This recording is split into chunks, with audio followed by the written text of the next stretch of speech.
তোর না বলছি ক্লাসে কোনো মেয়ের দিকে তাকাতে না, তুই কেন মেয়ের দিকে তাকালি? তুই জানিস না তোর সাথে অন্য কোনো মেয়ে দেখলে আমার সহ্য হয় না।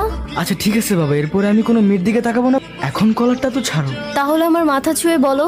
আচ্ছা ঠিক আছে, আমি এরপরে কোনো মেয়ের দিকে তাকাবো না। কথাটা যেন মাথায় থাকে। আচ্ছা ঠিক আছে। সকালে খেয়ে এসেছিলে? না, ঘুম থেকে উঠতে দেরি হয়ে গেছে, তাই তাড়াতাড়ি চলে আসছি। আচ্ছা চলো তাহলে আমরা কিছুক্ষণ এটা বাসা চলে যাই। চলো।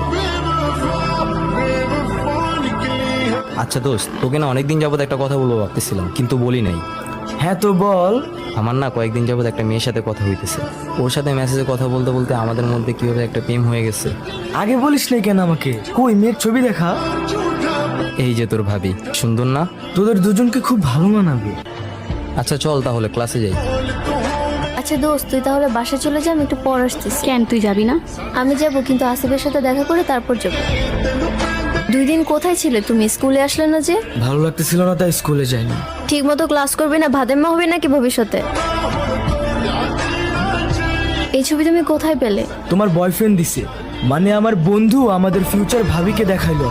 আমার বন্ধু জানতো না তুমি আমার গার্লফ্রেন্ড, কিন্তু তুমি তো খুব ভালো করে জানতা আবির আমার খুব ভালো একটা বন্ধু। কি প্রয়োজন ছিল আমাকে এভাবে ঠকানোর? একটু বোঝার চেষ্টা করো। আমি যে কিভাবে ইমপ্রেস হয়ে গেছি আমি নিজেও বুঝতে পারিনি। আমি আজকে থেকে ওর সাথে সব কথা বলা বন্ধ করে দেবো না। আমাদের রিলেশনশিপটা এভাবে নষ্ট করে দিও না প্লিজ। তোর মতো বেইমান আমি আমার লাইফে আর দ্বিতীয়বার আনতে চাই না। তুই আমার চোখের সামনে থেকে যা প্লিজ, এইবার আমার মাফ করে দাও। আমার না ঘৃণা করতেছে। তোর মতো মেয়েকে আমি ভালোবাসতাম।